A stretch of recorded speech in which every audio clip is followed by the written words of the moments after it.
Hey everyone, you're on Recap's Box channel. Today, I'll tell you the plot of the movie, Lovely Child. Place your bets. Just don't ruin the goods. Why should we believe she's a virgin? New Orleans, 1917. 12-year-old Violet's life is unlike her peers. She was born in a brothel where her mother Hattie works. Violet is present at her mother's childbirth, and when a boy is born, she rushes downstairs to share the joyful news. The ladies of the night are in full swing. They're flirting and dancing with clients. It's strange to see a child at this celebration of life, but the girl sees nothing wrong, as she's used to it from a young age. Violet has to care for her little brother, while her mom serves another client. One morning, she takes the crying baby and goes looking for Hattie. Hattie is sleeping with a client and gets very angry when her daughter wakes her. Hattie boasts about new earrings a client gave her and asks the girl to bring coffee. In general, Violet, who should be going to school and playing, only serves the local ladies, brings drinks, helps Madame Nell with hangovers, packs tobacco pipes, tends to her brother, and runs other errands. There's a knock at the door. A man introduces himself as Mr. Belloc, says he's a photographer, and wants to take pictures of one of the girls. Madame Nell initially plans to kick out the strange man who came to the brothel for other services. But after receiving crisp bills, she quickly changes her mind and asks Hattie to pose for him. The girl watches the photographer's work with interest and shows her mom, who lies that Violet is her sister, how to pose better. But Belloc finds it distracting and asks the girl to be quiet. Hattie's client, now awake and sober, takes back the earrings. He says he wouldn't give real emeralds to a whore. Offended, Hattie starts fighting with the man, and Violet finds it amusing. One day, when the brothel residents hold a fortune-telling session, the seer tells Violet she sees many wealthy men desiring her. Seriously? In a brothel, imagine that. Level of foresight, 15 wangs. Belloc comes to give Hattie her photo. All the women admire how beautiful she looks in the picture. Another work night begins, and one guest, having lost at cards, pulls out a gun and starts shooting wildly. One of the girls gracefully knocks him out with a hammer. I'm sure it's not her first time. Hattie yells that he's her client and asks not to throw him out. But Madame Nell suggests she leave with him. In a fit of anger, Hattie starts packing and complains to her colleagues about being tired of this life. Every day she serves vile men, risking syphilis. Her mother also gave birth to her in a brothel, and Hattie knew no other life. But she wants to end it all and become a decent woman. When she asks her daughter why her things aren't packed, Violet says she doesn't want to leave. Hattie collapses on the bed, blaming the girl for all her troubles and yelling why everyone does what they want. But she can't. Mr. Belloc visits Madame Nell's establishment almost every evening, but never goes upstairs with anyone, just observing the girls' lives. He's mesmerized and inspired by everything happening within the house's walls. Violet approaches the photographer and asks why he always sits alone. Maybe he's afraid of catching something and doesn't join in?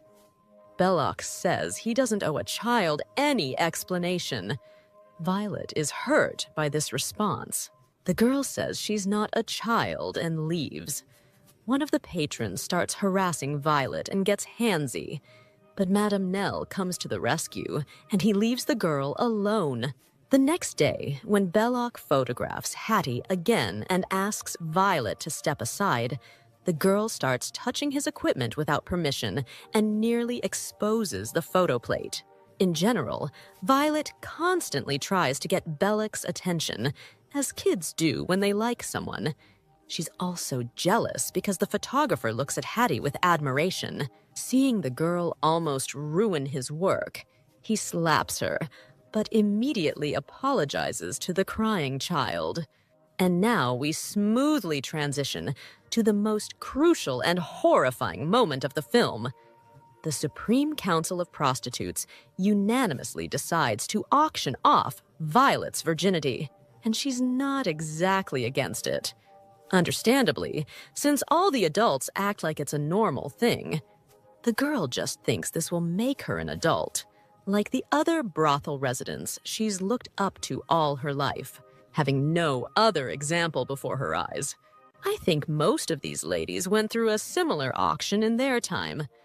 While Violet prepares for the event, everyone gives her advice on how to behave with a man. But the girl doesn't need preparation or flirting lessons. She's seen it all since she was a baby. In general, Violet is like a birthday cake brought to the table where wealthy men have gathered. The bidding begins, and this creepy guy buys closeness with a 12-year-old girl for $400.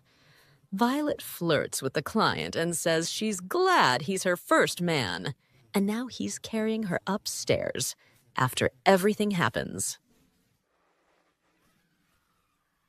And the client leaves the house, kind friends and Mom rush upstairs to see if the girl is okay. Violet starts accepting men. Life goes on until one fine day. Hattie announces she's leaving this lovely place because a client proposed to her. But she's not taking her daughter because she told the client that Violet is her sister. So the girl has to rot in the brothel for a while until Hattie takes her. The fun days in the house of debauchery continue, and Violet falls more in love with Belloc. And one day, during a game of hide and seek, she even kisses him. The photographer has also grown attached to the girl. Seeing another client getting handsy, he tells Madame Nell he's worried about Violet's fate since she's all alone. But the insightful woman understands he's in love. The next day, when Belloc photographs one of the girls, Violet asks to have her photo taken too, but he shoos her away for interrupting his work. Angry at the man, she goes to the neighboring boys and starts flirting with them. She promises one boy he'll be her lover, but his mother sees and orders the girl to be whipped. Violet packs her things and leaves the brothel. She won't let anyone beat her. The girl goes to Belloc and asks to stay at his house. She says she's ready to be the photographer's lover and flirts with him. Belloc is annoyed that the girl talks to him with cliché phrases she heard from her colleagues. Violet continues to seduce him, but the man says he's not like that. Oh wait, he very much is. They spend the night together, and in the morning, Belloc gives her a doll as a gift. The girl is angry that he still sees her as a child. Gradually, Belloc becomes irritated with Violet's behavior and says he's tired of dealing with a child. Yes, dealing with him in bed is one thing, but in everyday life, it's another. He gets angry when the girl pours out his developing chemicals to play with the bubbles. He gets angry when she can't sit still and pose. And when she spitefully destroys negatives, the photographer can't take it and yells for her to leave. Violet returns to the brothel, but it turns out that due to a new law, all brothels will soon be closed. The workers pack up to go their separate ways. The girl has nowhere to go. Hattie sent her only one postcard without a return address all this time. But Belloc appears, now calm. He says that as a decent man, he wants to marry the 12-year-old girl, and Violet asks to invite her friends from her former job to the wedding. The cheerful company comes to the church, and the priest declares Violet and Belloc husband and wife before God. Everyone goes to celebrate all the wonderful events. Married life begins, and everything seems fine. But one fine morning, Hattie shows up at the newlyweds' house. She says she told her husband everything, and he insisted they come for the girl. Well, at least someone in this family is sensible. Violet says she's already a married woman, to which Hattie replies that the marriage is invalid without her consent. Bellick intervenes and reminds Hattie that she abandoned her daughter, but Hattie's husband doesn't want to hear it. He wants Violet to go with them, attend school, and grow up to be a decent woman. His wife overcame her past and wishes the same for Violet. School will surely be fun for her. A girl who grew up in a brothel and has already been married. There will be plenty to talk about with classmates.